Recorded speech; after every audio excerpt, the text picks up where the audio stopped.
시간 우리에게 주시는 하나님의 거룩한 말씀은 로마서 8장 1절에서 17절의 말씀입니다. 로마서 8장 1절에서 17절의 말씀, 이 말씀을 저와 여러분들이 교독으로 봉독하겠습니다. 로마서 8장 1절에서 17절의 말씀입니다. 그러므로 이제 그리스도 예수 안에 있는 자에게는 결코 정죄함이 없나니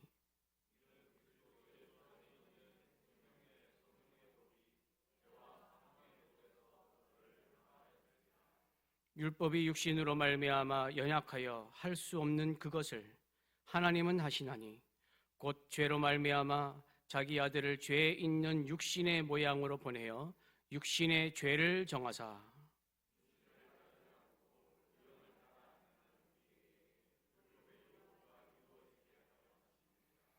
육신을 따르는 자는 육신의 일을, 영을 따르는 자는 영의 일을 생각하나니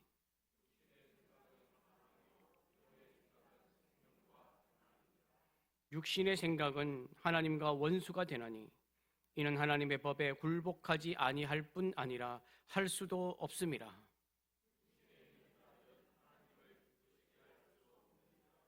만일 너희 속에 하나님의 영이 거하시면 너희가 육신에 있지 아니하고 영에 있나니 누구든지 그리스도의 영이 없으면 그리스도의 사람이 아니라.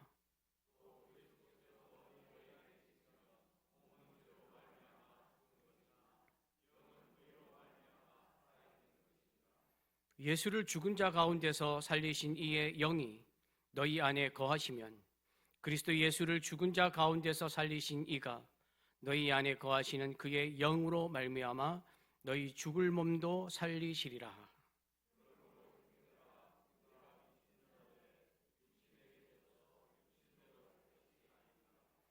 너희가 육신대로 살면 반드시 죽을 것이로되 영으로서 몸의 행실을 죽이면 살리니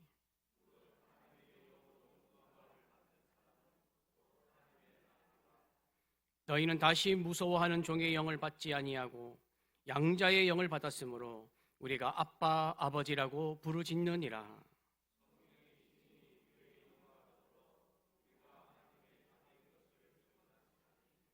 같이요. 자녀이면 또한 상속자 곧 하나님의 상속자요 그리스도와 함께 한 상속자니 우리가 그와 함께 영광을 받기 위하여 고난도 함께 받아야 할 것이니라. 아멘. 할렐루야. 오늘은 이 말씀을 가지고 생명의 성령의 법이라는 제목으로 여러분과 함께 말씀의 은혜를 나누겠습니다. 다음 주와 그 다음 주 수요일 날에 오실 때는 이제 제가 저번에도 광고 드렸던 것처럼 배웠던 내용 중에서 여러분이 질문이 있으면 적어서 제출해 주시면 그 질문을 제가 받아서 준비해서 4월 우리 한 넷째 주, 셋째 주, 넷째 주 정도에서 그 질문에 답하는 시간을 또 갖도록 하겠습니다. 오늘 본문 말씀이 들어있는 로마서 8장은 로마서에서 가장 핵심이 되는 말씀입니다. 오늘은 바로 교재로 들어가도록 하겠습니다. 교재는 27페이지입니다. 27페이지 1번 마음 열기. 마음 열기를 보면 이렇게 되어 있습니다. 나를 올가매던 족쇄, 빚, 질병, 관계 등 그 족쇄에서 풀려나서 참된 해방감을 느껴본 적이 있습니까? 라고 되어 있습니다.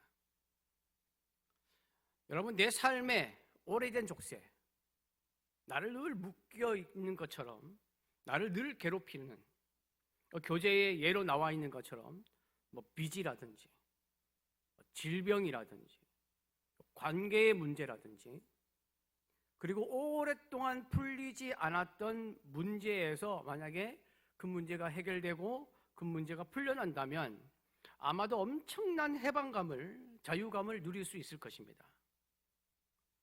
복음서에서도 보면 마태, 마가, 누가복음에 12년 동안 혈루증을 앓았던 여인이 나옵니다.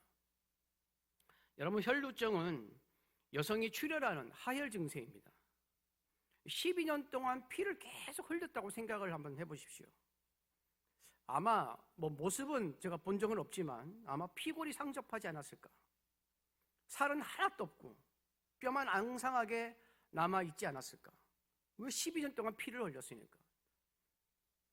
어지럼 증세도 있을 것이고 영양실조 증세도 있을 것이고 철분 부족해서 늘 힘들고 어렵게 살지 않았을까 하는 생각이 듭니다. 요한복음에는 또 베데스다 목가에 누워있던 38년 된 병자가 나오지 않습니까? 나이가 몇 살인지는 모르겠습니다. 그런데 38년 동안 병 때문에 누워 있었습니다. 만약에 곱하기 1을 해서 76세라고 쳐도 인생의 반을 누워서 지낸 것입니다. 그것도 그냥 누워 지는 것이 아니라 질병 가운데. 그러니까 얼마나 고달프고 삭막했겠습니까, 인생이. 그런데 거기에서 풀려났다. 거기에서 고침을 받았다. 거기서 완전하게 벗어났다 하는 것은 엄청난 해방감을 느끼는 것입니다. 지난주에 우리가 살펴보았던 로마서 7장 14절에서 25절 말씀 중에 로마서 7장 24절 말씀이 있습니다. 오호라 나는 공고한 사람이로다. 이 사망의 몸에서 누가 나를 건져내랴. 제가 이 말씀을 설명하면서 이런 말을 했습니다. 로마의 형벌 중에 죄수에게 죽은 시체를 이 죄수와 시체를 같이 쇠사슬로 묶어서 함께 두는 형벌이 있었다라고 말씀을 드렸습니다. 그래서 바울이 그것을 보고 우리 안에 죄의 종으로 살았던 습관과 사고방식의 잔재가 이 죽은 시체와 딱 함께 묶여있는 것처럼 딱 달라붙어서 함께 있다는 것을 생각하면서 바울이 말한 것이라고 말씀을 드렸습니다. 여러분, 이 형벌이 특히 누구에게 주어진 형벌이냐면 살인범에게 주어진 형벌인데 어떻게 형벌을 했냐면 살인범이 죽은 사람을 죽였잖아요. 그 죽인 사람의 시체를 이 살인범의 몸에다가 딱 쇠사슬로 묶어놓는 것입니다. 그래서 이 살인범은 이 시체와 함께 계속 있으면서 시체의 무게, 썩어져가는 그 냄새, 그 부패함을 같이 느끼면서 계속 옥생활을 하는 것입니다. 엄청난 형벌입니다. 그러다가 시체에 부패균이 있지 않습니까? 막 썩어지고 막 그러잖아요. 그 부패균이 죄수의 몸으로 옮겨지면 그 균 때문에 죄수도 함께 그냥 죽는 거예요. 그러니까 굉장히 고통스럽고 더럽고 잔인하게 사형시키는 방법 중에 하나입니다. 이것처럼 우리 안에 죄의 종으로 살았던 습관과 사고방식의 잔재가 남아있어서 바울 자신을 그리고 우리를 괴롭히고 있다고 바울은 말씀하였습니다. 그런데 이 사망의 몸에서 이 시체같이 딱 달라붙어 있는 죄의 종으로 살았던 습관과 사고방식의 잔재가 우리에게서 끊어지고 그 시체를 치워버리고 제거해버리고 우리를 해방시켜 주시는 분이 있는데 그분이 바로 예수 그리스도라는 것입니다. 그 해방감은 아마 엄청난 해방감이었을 것입니다. 늘 죄로 인한 부담감, 죄책감, 자책감에서 풀려나는, 이에 우리는 예수 그리스도로 말미암아 엄청난 해방감, 자유를 누리는 것입니다. 또한 우리에게는 하나님의 법을 섬기려는 마음과 죄의 종으로 살았던 습관과 사고방식의 잔재가 서로 싸우는 영적 전쟁이 있다고 말씀을 드렸습니다. 그러나 이 영적 전쟁에서 우리를 승리하게 해서 건져내시는 분이 또 누구시냐? 예수 그리스도이십니다. 예수 그리스도가 계시기에 우리는 죄에서 자유를 얻고 영적 전쟁에서 승리하는 것입니다. 그래서 오늘 로마서 8장 1절은 뭐라고 시작하냐면 그러므로 라고 시작합니다. 예수 그리스도가 우리를 죄의 종으로 살았던 습관과 사고방식의 잔재에서 벗어나게 하고 영적 전쟁에서 승리하게 하신다. 그러므로 라는 뜻입니다. 그러면 오늘 로마서 8장 1절 2절을 함께 다시 한번 봉독하겠습니다. 그러므로 이제 그리스도 예수 안에 있는 자에게는 결코 정죄함이 없나니 이는 그리스도 예수 안에 있는 생명의 성령의 법이 죄와 사망의 법에서 너를 해방하였음이라. 교재 27페이지 보시면 말씀 속으로 이제 1번 해방의 선언, 밑에 보시면 그러므로 이제 그리스도 예수 안에 있는 자에게는 결코 뭐가 없다고요? 정죄함이 없다는 것입니다. 여러분, 정죄가 무엇입니까? 우리가 정죄라는 말을 많이 듣잖아요. 그리고 로마서 8장 1절의 말씀을 많이 듣습니다. 정죄가 뭐냐는 것입니다. 정죄라는 말을 원어로 보면 카타크리마라는 단어입니다. 카타는 아래라는 뜻이고 크리마는 심판하다, 판결하다라는 뜻입니다. 그러니까 이 말의 뜻은 뭐냐면 심판을 내리다, 판결을 내리다라는 뜻입니다. 그러니까 정죄라는 말은 죄가 있다고 판결을 내리고 그냥 거기서 끝나는 것이 아니라 판결을 내리고 그에 따른 형벌을 내리는 것까지 포함하는 단어가 정죄입니다. 그냥 죄가 있어라고 그 결단을 판단을 하는 것이 아니라 죄가 있어서 심판을 내리고 형벌을 내리는 것까지 다 포함하는 것이 정죄라는 단어입니다. 그런데 그리스도 예수 안에 있는 자에게는 그리스도 예수를 믿는 자에게는 정죄함이 없다라고 말씀합니다. 심판하거나 판결을 내려야 할 죄가 하나도 없다는 뜻입니다. 그러면 그 이유가 뭐냐?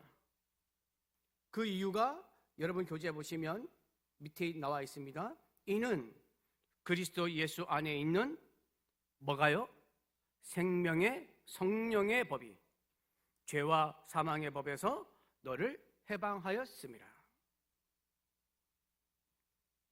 그리스도 예수께서 십자가로 우리의 죄값을 다 치렀기 때문에 판결을 내리고 형벌을 내릴 죄가 없다는 것입니다. 또한 그리스도 예수께서 바울이 로마서 7장에서 말한 영적 전쟁에서 승리하셨기 때문에 우리는 자유를 얻은 것입니다. 이것을 성경은 뭐라고 표현하냐면 그리스도 예수 안에 있는 생명의 성령의 법이 죄와 사망의 법에서 너를 해방하였다라고 말씀하고 있습니다. 그러면 그냥 성령이 죄를 이겼다라고 말하지 않고 생명의 성령의 법이 죄와 사망의 법에서 너를 해방하였다라고 말씀하고 있는 것일까요? 여러분, 우리가 로마서 6장, 로마서 7장을 계속 살펴봤지만 법은 여러분 사람을 지배하는 것입니다. 법을 발표하면 우리나라도 법을 공포를 하면 모든 국민이 이 법 아래에 있습니다. 법이 사람을 지배합니다. 이것을 어기면 범죄자로 되는 것이고 이것을 지키면서 살아야 됩니다. 그래서 법은 사람을 지배하는 것입니다. 그래서 여러분 로마서 6장에서 죄의 지배를 받는 것을 뭐라고 표현했냐면 죄의 종이라고 표현했습니다. 그리고 하나님의 지배를 받는 것을 뭐라고 표현했냐면 의의 종, 순종의 종이라고 표현했습니다. 이것이 로마서 7장에 오면 어떤 표현으로 바뀌냐면 하나님의 지배를 받는 것을 하나님의 법이라고 얘기하고 죄의 지배를 받는 것을 죄의 법이라고 표현을 합니다. 이게 로마서 8장에 와서는 어떻게 변했느냐? 그 하나님의 법을 뭐라고 표현하냐면 생명의 성령의 법, 죄의 법은 죄와 사망의 법이라고 표현하고 있습니다. 이에 생명의 성령의 법, 즉 하나님의 법이 죄와 사망의 법을 이겨서 너를 해방하였다라고 말하고 있는 것입니다. 그리고 1절과 오늘 말씀 1절과 2절을 보면 그리스도 예수라는 표현을 하고 있습니다. 여러분 혹시 성경을 읽으시면서 신약을 읽으시면서 사도행전 저 뒤로 바울서신 쪽으로 쭉 읽어가다 보면 그런 것을 발견하신 분도 있으실 것이고 아닌 분도 계실 것인데 어떨 때는 예수 그리스도라고 적어놓고 어떨 때는 그리스도 예수라고 적어놨습니다. 그 왜 한 가지 표현을 쭉 쓰지 왜 예수 그리스도로 적었다가 그리스도 예수로 적었느냐? 이것이 의문스럽진 않았습니까? 그냥 같은 표현인데 두 개를 번갈아 가면서 사용하는 거겠지라고 했었을 확률이 높습니다. 그렇지 않습니까? 물론 이 두 표현에는 큰 차이가 있는 것은 아닙니다. 모두 다 예수 그리스도를, 예수님을 표현하는 말입니다. 그런데 예수를 앞에 두는 것과 그리스도를 앞에 두는 것은 강조점이 좀 다릅니다. 바울은 의도적으로 예수 그리스도라는 표현을 할 때가 있고 그리스도 예수라는 표현을 할 때가 있습니다. 우리가 다 알다시피 예수와 그리스도의 의미를 보면 여러분들이 많이 들으신 것처럼 예수라는 이름은 그 당시에 굉장히 흔했던 이름입니다. 우리나라에서 김씨를 찾는 것 같았습니다. 아마도 그 당시에 이스라엘에서 예수라고 부르면 많은 사람이 돌아봤을 것입니다. 그 정도로 흔한 이름이었습니다. 그런데 그 이름의 뜻이 무엇입니까? 구원자라는 뜻입니다. 그리고 그리스도는 기름 부음을 받은 자라는 뜻입니다. 그 예수님이 이 땅에 오셔서 사람으로 살아가실 때에 붙여진 이름이고 그리스도는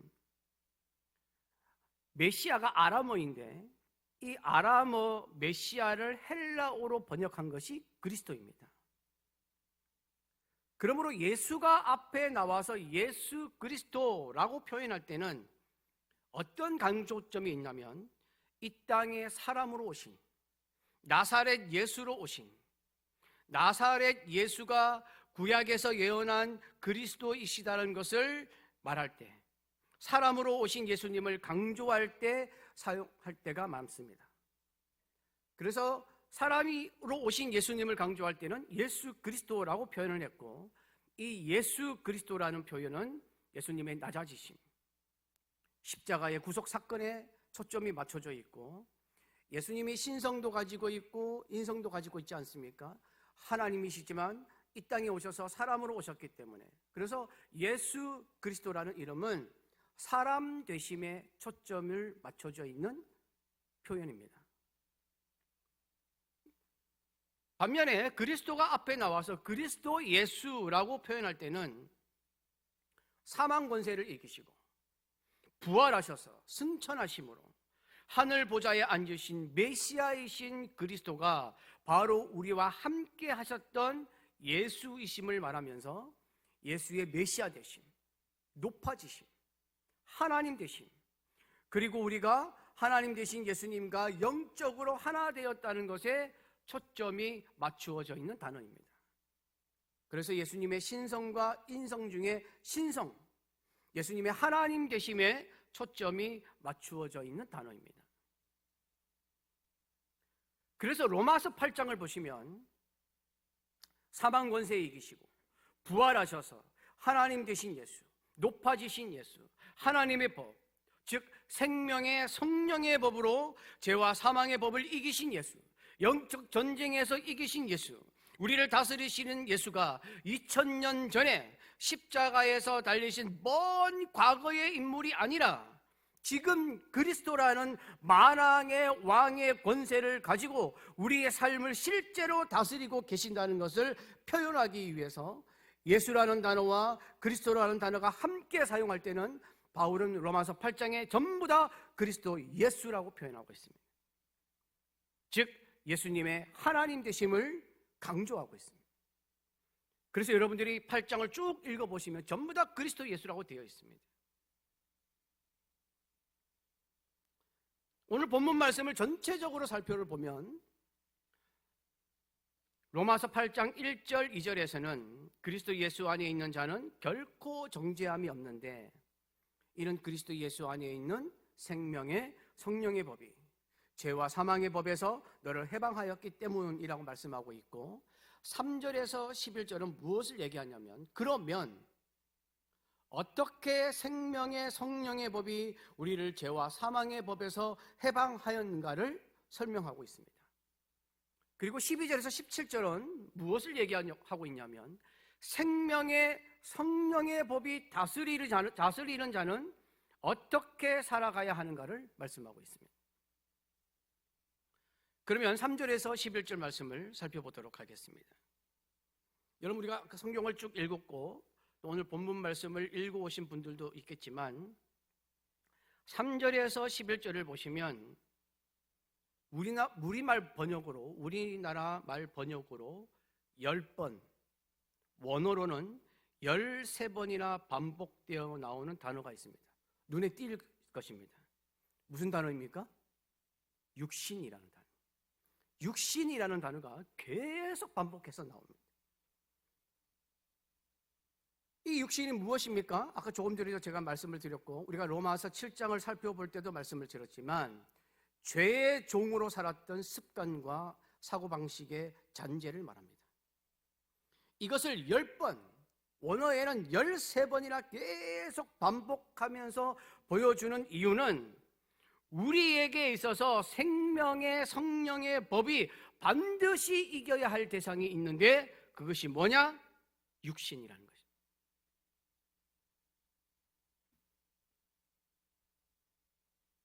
이 육신을 누가 이길 수 있느냐?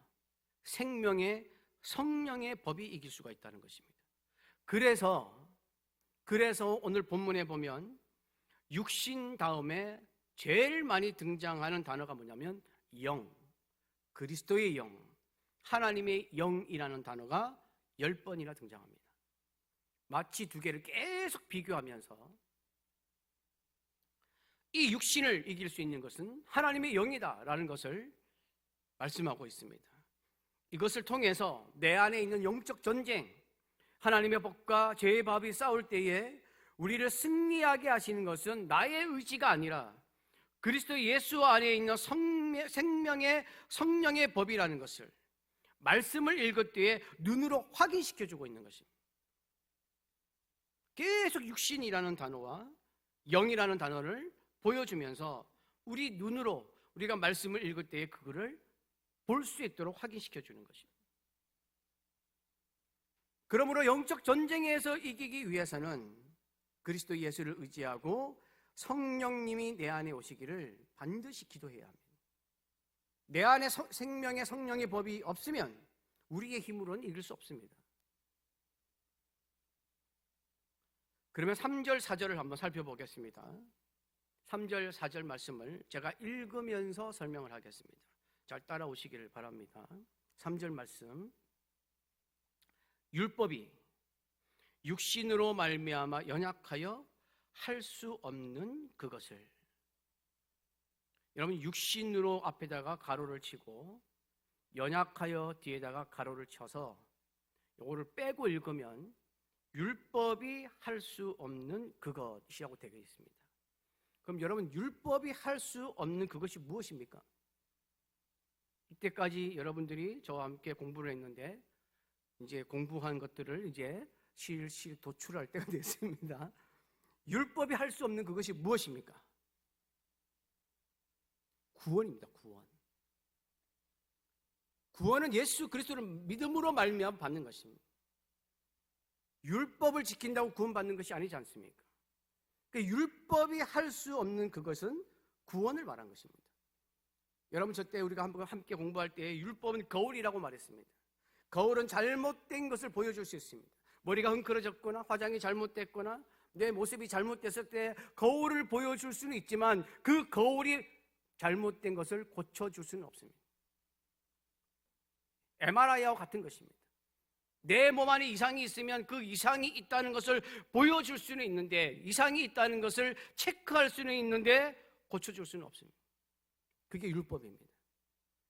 내 죄를 알려줄 수는 있는데 고쳐줄 수는 없어요. 그 율법이 할 수 없는 그것은 구원입니다. 그런데 율법이 할 수 없는 그것이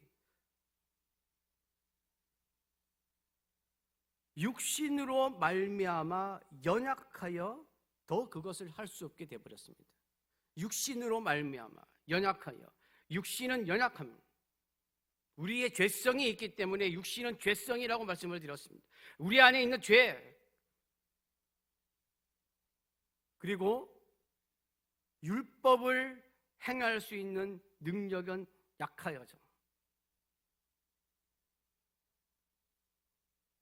율법을 다 지킬 수도 없고, 그렇다고 율법이 우리를 구원할 수도 없다는 것입니다. 율법이 육신으로 말미암아 연약하여 할 수 없는 그것, 구원, 그 구원은 율법이 할 수 없는 것입니다. 그래서 그 다음 말이 나오는 것이 무엇입니까? 하나님은 하시나니. 구원은 하나님께 있는 것입니다. 예수 그리스도께 있는 것입니다. 그 다음 말씀으로 넘어갑니다. 곧 죄로 말미암아 자기 아들을 죄 있는 육신의 모양으로 보내요.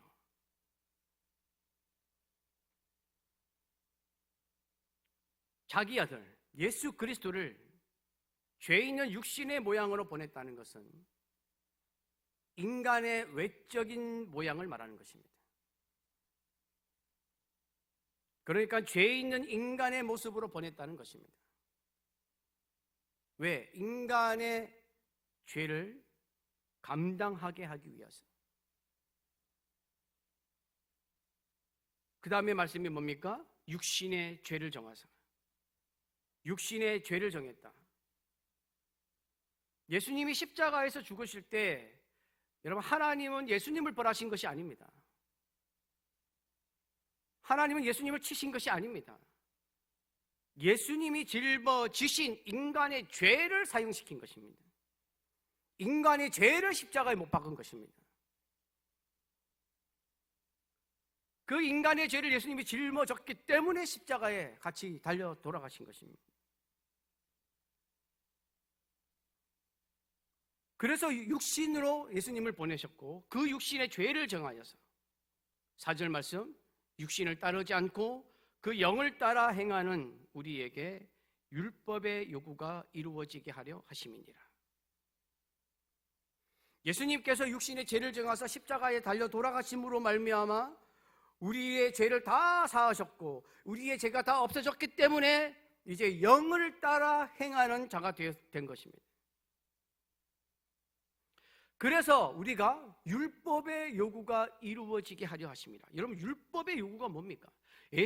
하나님께서 이스라엘 백성에게, 하나님의 백성에게 율법을 주신 이유가 무엇입니까? 율법을 통해서 무엇을 하시려고 율법을 주신 것입니까? 하나님의 말씀대로 살아라는 것입니다.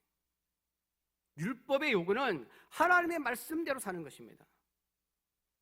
이스라엘 백성들이 가나안 땅에 들어가기 전에 하나님께서 율법을 주신 것은, 전에도 말씀을 드렸지만, 가나안 땅에 들어가서 하나님의 백성처럼 살아가는 것입니다.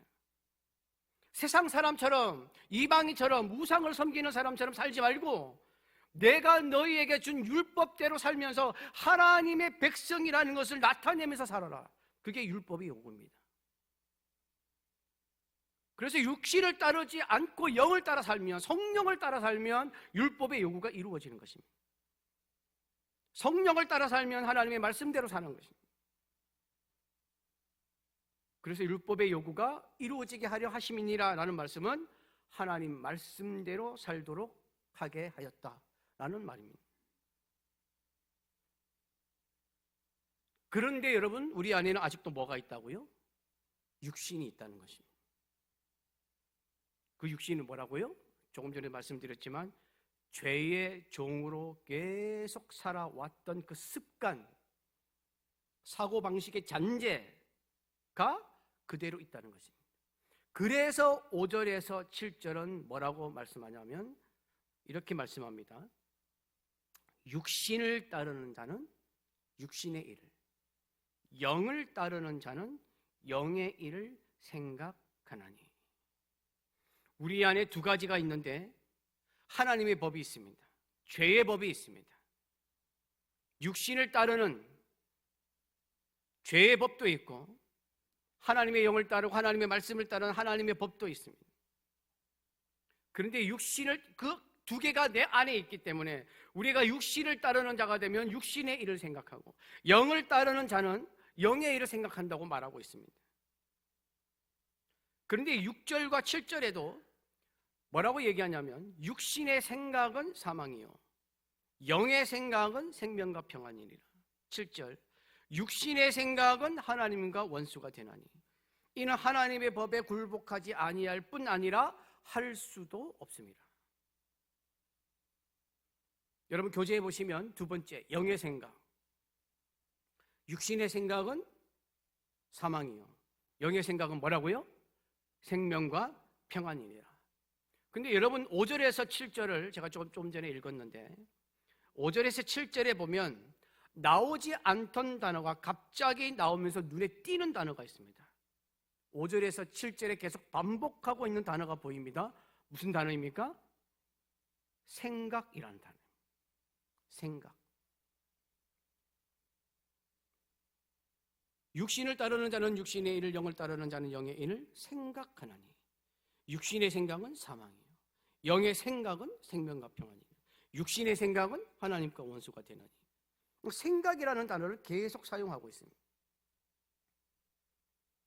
생각이라는 단어가 헬라로 프로네마라는 단어인데 이 뜻이 뭐냐면 그냥 우리가 일반적으로 생각하는 사람이 생각하는 생각 이게 아니라 열심히 생각하다는 뜻입니다. 몹시 마음을 두고 그러니까 쉽게 말하면 몰두하는 것을 말합니다. 몰두하는 것. 그냥 육신의 생각 내가 좀 세상적인 생각을 좀 했나 그게 아니라 생각이라는 단어가 몰두하다는 것입니다. 육신적인 생각을 몰두하는 것이 육신의 생각입니다. 하나님의 생각은 하나님께 몰두하는 것이 하나님의 생각입니다.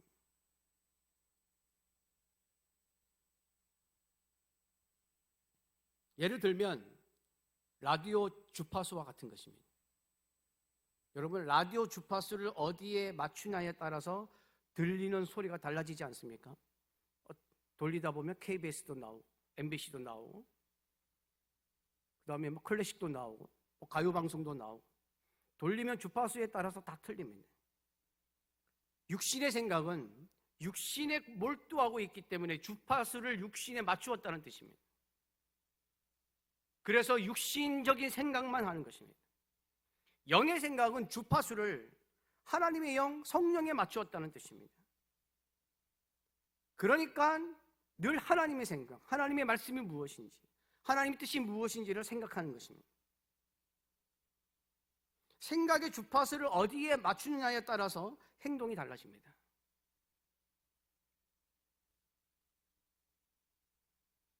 여러분 그런데 주파수는 누가 맞춥니까? 누가 맞춥니까? 내가 맞춥니다. 내 삶 속의 주파수는 내가 맞춥니다. 내가 육신에 맞추든지 하나님의 영에 맞추는 것입니다. 내 생각이 육신으로 향해 있으면 주파수가 육신으로 맞추어지고 그 육신으로 맞춰진 주파수 때문에 내가 육신의 행동이 나오는 것입니다. 내 생각이 하나님의 영으로 향해 있으면 내 행동은 성령의 주파수를 맞추는 것이고 성령의 주파수를 맞추게 되면 성령이 주장하시는 행동이 나오는 것입니다.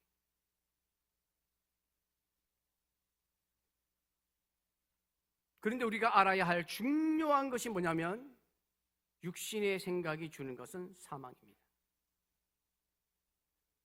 영의 생각이 주는 결과는 생명과 평안입니다. 여러분 육신은 결국 영을 죽게 합니다. 이 몸이 죽어서도 우리는 다 죽지 않습니까? 이 세상에서 죽어서도 영생하는 길로 가지 못합니다. 영생은 예수 그리스도를 믿는 자에게 주어지는 하나님이 주시는 선물입니다. 그러니까 사망인 것입니다. 결과는. 그런데 영의 생각은 생명과 평안입니다. 구원받은 자는 영생으로 이어집니다.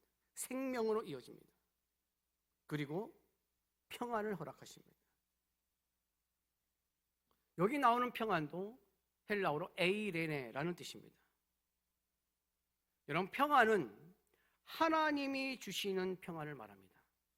그래서 요한복음에는 뭐라고 되어 있습니까? 세상이 줄 수도 없고 알 수도 없다고 되어 있습니다. 이 평안에 대해서는 제가 몇 번 전에 설교하면서 말씀을 드린 적이 있는데 이 당시에 로마의 평화와 하나님이 주시는 평강의 평화는 완전히 뜻이 다릅니다. 성경에는 평안이라는 말을 4개의 단어로 써놨습니다. 우리나라 단어로. 평강, 평화, 평안, 화평. 다 같은 말입니다. 모두 다 에이렌이라고 되어 있습니다. 우리나라 말로 그냥 이렇게 번역을 4번이나 4개로 한 것이지만, 그런데 당시에 로마 사람들은 평화를 라틴어로 사용했습니다. 팍스라는 단어. 이 팍스가 지금의 피스, 평화라는 단어지 않습니까? 그런데 로마 사람들의 평화는 조건부입니다. 정치, 경제, 전쟁, 갈등이 없어야 평화라고 말했습니다. 팍스라고 말했습니다. 정치도 안정되어 있고 경제도 안정되어 있고 갈등도 없는데 전쟁이 일어났다? 팍스 단어 사용하지 않습니다. 정치, 경제, 전쟁이 없다? 그런데 그 로마 안에서는 여러 민족이, 로마가 힘을 가지고 있으니까 뭐 데리고 온 노예로 삼은 사람들, 그리고 여러 민족이 다 함께 살았기 때문에 민족이 다르니까 갈등이 생기거든요. 그런데 갈등이 생겼다, 조금이라도 갈등이 생겼다, 팍스라는 단어를 사용하지 않습니다. 정치도 잘 되고 경제도 좋고 전쟁도 없고 갈등도 없는, 아무것도 없이 평안할 때만 팍스라고 씁니다. 그게 조건부 평화입니다. 그게 세상의 평화입니다. 그게 사람들이 원하는 평화입니다. 그런데 하나님이 말하는 평강은 그게 아닙니다. 하나님이 말씀하는 평강, 성경이 말씀하는 평강은 조건부가 아닙니다. 정치가 불안정해도, 경제가 어려워도, 전쟁이 일어나도, 갈등 가운데 있어도 하나님이 평안을 주시면 그게 평강입니다. 여러분의 삶이 굉장히 어려울 때에 정말 좀 부담스럽고 막 두렵고 불안하고 걱정스럽고 염려스러움이 있지만 그 속에서도 마음은 평안하네 라는 걸 느껴보신 적이 있죠? 그게 하나님이 주시는 평강입니다. 하나님이 주시는 평강은 조건부가 아닙니다. 아무리 어떤 일이 찾아와도 하나님을 붙들고 하나님을 바라볼 때 우리에게 허락하시는 평강, 나에게 정말 어려움이 왔는데 내 마음은 평안한 것, 그것이 하나님이 주시는 평강입니다. 하나님이 주시는 평강은 조건부가 아닙니다. 그래서 세상이 줄 수도 없고 알 수도 없다는 것입니다. 세상의 평안은 전부 다 조건부입니다. 잘 살아야 되고 넉넉해야 되고 그렇게 살아가야 평안하고 이야기하지만 하나님이 말씀하시는 그 평안은 그게 아닙니다. 그래서 영의 생각은 생명과 평안입니다.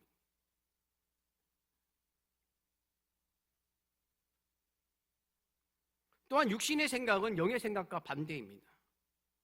영의 생각과 반대이기에 하나님과 원수가 되는 것입니다. 하나님과 반대되는 것입니다. 그러므로 육신은 하나님의 법에 굴복하지 않습니다. 하나님과 반대되기 때문에 하나님의 법의 지배를 받지 않습니다. 받지 않으려고 합니다. 그래서 8절에서 10절은 이렇게 말씀합니다. 읽으면서 설명하겠습니다. 8절 말씀, 육신에 있는 자들은 하나님을 기쁘시게 할 수 없느니라. 우리가 하나님을 기쁘게 하려면 여러분 육신에서 벗어나야 합니다.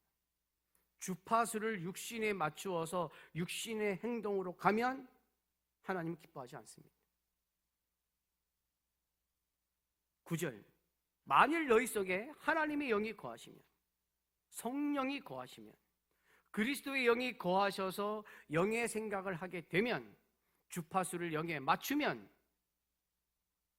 너희가 육신에 있지 아니하고 영에 있나니.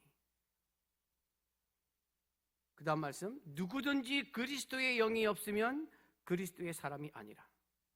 그리스도의 영이 없다는 것은 그리스도를 믿지 않는다는 뜻입니다. 그리스도를 거부한다는 뜻입니다.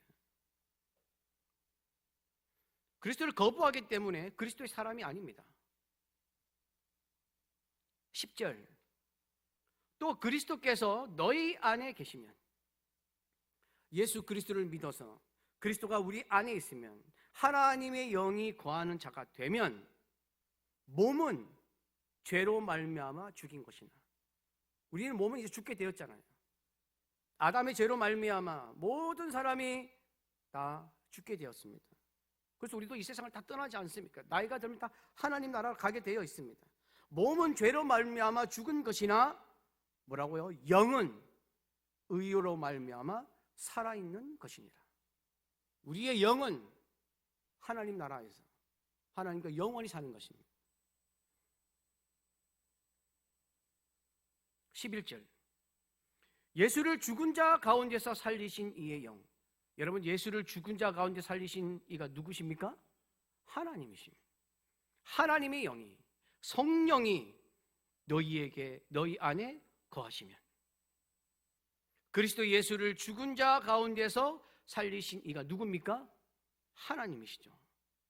하나님이 너희 안에 거하시는 그의 영으로 말미암아, 성령으로 말미암아, 하나님의 영으로 말미암아 너희 죽을 몸도 살리시리라. 이 너희 죽을 몸도 살리신다는 말에는 두 가지 뜻이 있습니다. 하나는 주님이 다시 오시는 마지막 재림날에 일어날 몸의 부활을 말합니다. 우리가 죽으면 이 몸은 이 땅에서 썩어지고 우리의 영은 하나님 나라로 갑니다. 근데 성경에 보면 어떻게 되어 있냐면, 하나님 나라로 갔을 때에 예수님께서 마지막 재림 때에, 마지막 날에 하늘에 있는 올라간 그 모든 영혼을 데리고 다시 내려오신다고 되어 있습니다. 내려오실 때에 어떤 일이 벌어지느냐 되어 있냐면, 마지막 날에 죽었던 몸이 악인이든 의인이든, 그리스도를 믿은 사람이든 안 믿는 사람이든 다 부활하게 되어 있다고 되어 있습니다. 부활해서 마지막 심판을 받습니다. 그래서 뭐라고 되어 있냐면, 의인은 의의 심판으로, 악인은 악인의 심판으로, 의로운 사람, 예수 그리스도를 믿는 사람은 의의 심판을 받아 하나님 나라로, 그렇지 않은 사람들은 악인의 심판을 받아 다 지옥으로. 이게 성경에서 말하는 마지막 때의 일입니다. 그 너희 죽을 몸도 살리시리라는 말은 이 말씀도 포함되어 있는데, 너희 죽은 몸도 살리시리라가 아니라 죽을 몸도 살리시라 입니다. 그러면 이게 무슨 차이가 있느냐? 여러분, 죽을 몸은 아직 죽지 않은 몸입니다. 아직 죽지 않은 몸은 무엇을 말합니까? 현재 세상을 살아가고 있는 몸을 말합니다. 지금 이렇게 여러분들이 예배를 드리고 있는 살아있는 여러분들을 말합니다. 그런데 우리가 앞으로 죽을 몸이 되는 것입니다.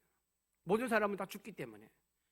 그러니까 이 말이 무슨 말이냐면, 죽을 몸도 살리시리라. 성령께서 우리의 삶에, 지금 내가 삶을 살고 있는 우리의 삶에 찾아오셔서 우리를 주장하시고 다스리셔서 육신으로 가지 않고 영으로 가도록 도와주신다는 말입니다. 그게 너희 죽을 몸도 살리시리란 말입니다. 그게 영으로 말미암아, 성령으로 말미암아 너희 죽을 몸도 살리시겠다. 지금 살아가고 있는, 죽음을 향해 가고 있지만 그 몸도 지금 이 상황, 이 삶, 이 세상을 살아가는 여러분에게 성령이 오셔서 도와주신다는 말입니다. 그러니 그리스도 예수를 믿어서 생명의 성령의 법이 있는 자는 12절에서 17절은 나오는 말씀처럼 살아야 한다고 말씀하는 것입니다. 그러면 어떻게 살아야 하는가? 이때까지 말씀한 것을 토대로 하지 말아야 할 것과 기억해야 할 것을 12절에서 17절은 굉장히 간단하면서도 명확하게 말하고 있습니다.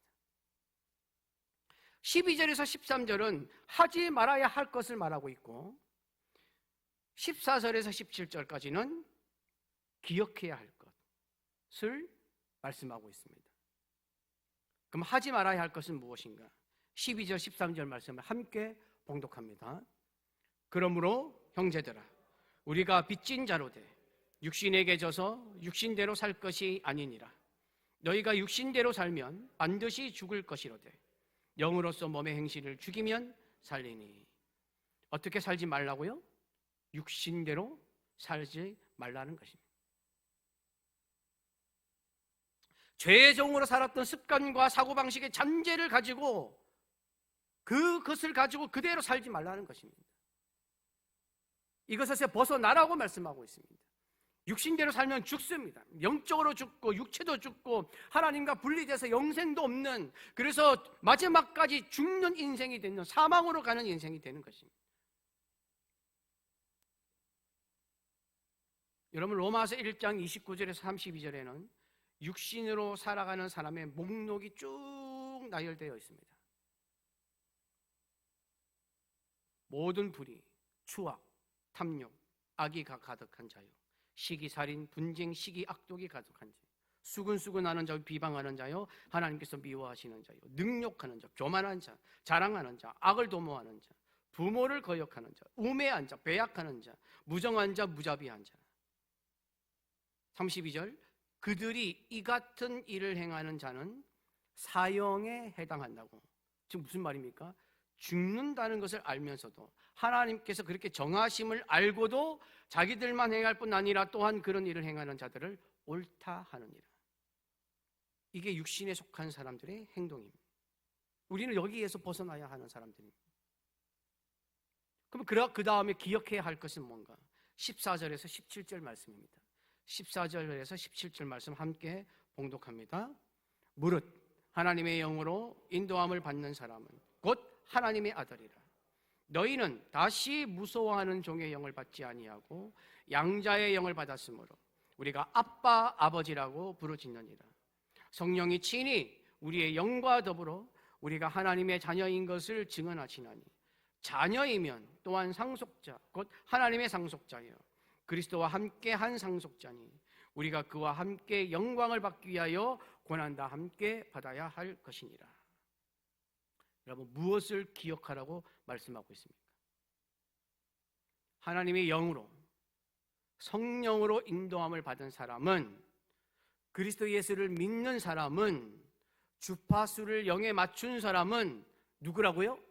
하나님의 아들이다. 하나님의 영이 임하는 사람이 하나님의 아들인데, 그럼 하나님의 영, 성령은 언제 임하는 것입니까? 성령은 그리스도 예수를 믿을 때 임합니다. 사도행전 2장 38절입니다. 베드로가 이르되 너희가 회개하여 각각 예수 그리스도의 이름으로 세례를 받고 죄 사함을 받으라. 그리하면 성령의 선물을 받으리니. 그러므로 회개하고 그리스도 예수를 믿으면 성령이 임합니다. 그 성령이 우리가 하나님의 아들임을 증거하는 사람입니다. 증거하는 존재입니다. 여러분, 오늘 성경에 보면 15절에 보면 다시는 무서워하는 종의 영을 받지 아니하고 라고 되어 있습니다. 이게 무슨 말이냐면 인간을 죄로 말미암아 정서적으로 속박하고 움츠러들게 만드는 것, 하나님의 분노를 사서 심판당할 것이라는 그 두려움으로 노심초사하면서 살아가는 종의 영을 말합니다. 즉 무엇을 얘기하냐면 육신을 말하는 것입니다. 그러나 우리는 어떤 영을 받았다고요? 양자의 영을 받았습니다. 우리는 그리스도 예수를 믿음으로 말미암아 그리스도 예수와 하나가 되었습니다. 하나님 아버지의 입양된 자녀처럼 양자가 되었습니다. 입양이 되었기에 우리는 하나님의 자녀가 된 것입니다. 하나님의 자녀가 되었기에 하나님의 아들인 예수 그리스도와 같은 취급을 하나님께서 해주시는 것입니다. 27페이지 여러분 말씀 속으로 3번 양자의 특권. 너희는 다시 무서워하는 종의 영을 받지 아니하고 무슨 영을 받았다고요? 양자의 영을 받아서 우리가 뭐라고 부른다고 하나님 아버지를요? 아빠 아버지라고 부르시느니라. 여러분, 입양된 자녀는 입양한 분에게 아버지라고 부릅니다. 아빠, 아버지라는 표현은 신약 성경에서 많이 나오는 단어가 아니라 마가복음, 로마서, 갈라디아서만 딱 세 번만 표현하는 단어입니다. 마가복음 14장 36절에는 예수님께서 겟세마네 동산에서 기도하시면서 뭐라고 하냐면 아빠, 아버지여 라고 불렀습니다. 그런데 바울은 이제 그리스도 예수를 믿는 모든 성도가 하나님을 아빠라고 부를 수 있게 되었다고 말합니다.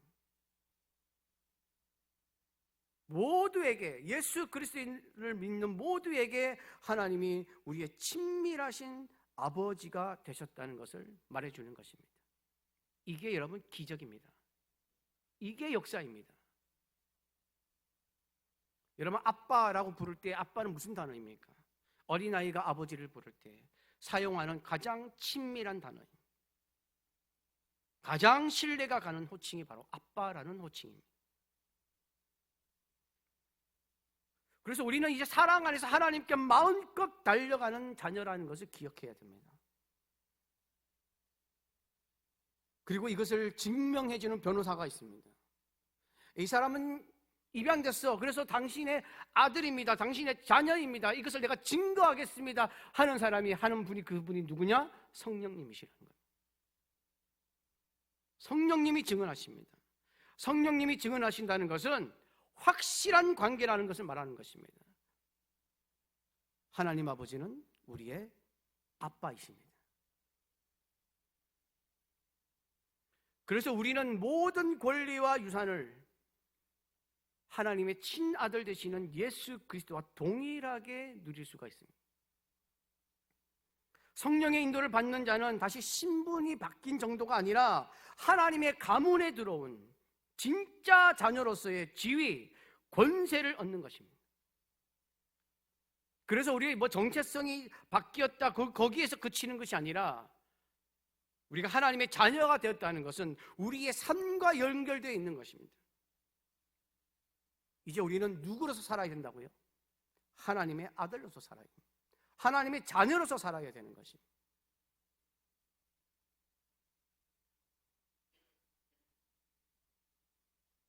그래서 우리는 하나님의 뜻대로 살아야 하는 사람입니다.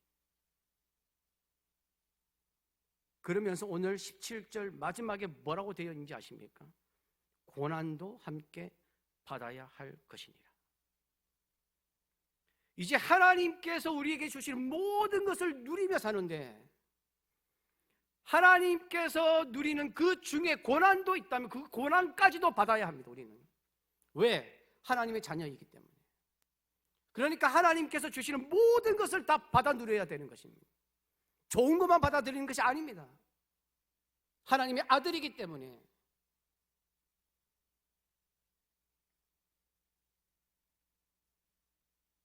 하나님과 우리는 어떤 사이이냐? 막중한 사이입니다. 부모와 자녀의 관계입니다. 이것이 여러분 위대하고 놀라운 선물입니다. 그래서 우리가 기도할 때 들으시는 것입니다. 여러분의 기도를 잊지 않으십니다. 기억하십니다. 여러분의 생각을 기억하십니다. 여러분의 말과 행동을 기억하십니다. 하나님은 항상 여러분을 보고 계십니다. 왜? 자녀이니까. 아들이니까. 아이들이 아빠한테 무슨 말을 하면 흘려보내지 않습니다. 기억합니다. 그 권리를 누리는 것이 바로 예수 그리스도를 믿는 여러분인 줄 믿습니다. 삶의 적용입니다. 나는 문제 앞에서 두려워 떠는 종입니까? 아버지를 믿고 부르짖는 아들입니까? 이번 한 주 기도로 하나님을 아빠라고 불러보십시오. 여러분, 하나님 아버지는 우리가 상상할 수 없는 크신 분입니다. 우리가 경외할 수밖에 없는 분입니다. 우리의 생각 안에 있는 분이 아니십니다. 그런데 그 하나님이 우리를 아들로 삼으셨습니다. 그래서 우리는 하나님의 경외함도 있지만 자녀로서의 친밀함도 있는 것입니다.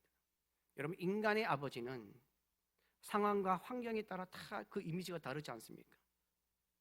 어떤 가정에 가면 아버지가 부담스럽습니다. 어떤 가정에는 자상하십니다. 어떤 가정에 가면 갈등이 아버지와 깊습니다. 어떤 아버지는 친구 같은 아버지입니다. 각 가정마다, 상황마다, 환경마다 아버지의 모습들이 다 틀립니다. 그러나 하나님 아버지는 인간의 아버지처럼 상황과 환경이 달라지는 아버지가 아닙니다. 영원히 변함없이 여러분을 아끼시고 사랑하시는 아버지이십니다. 이 아버지를 믿고 부르고 따르고 부탁하고 안기는 하나님의 자녀된 여러분이 되시기를 간절히 바랍니다. 찬송하고 함께 기도드리겠습니다.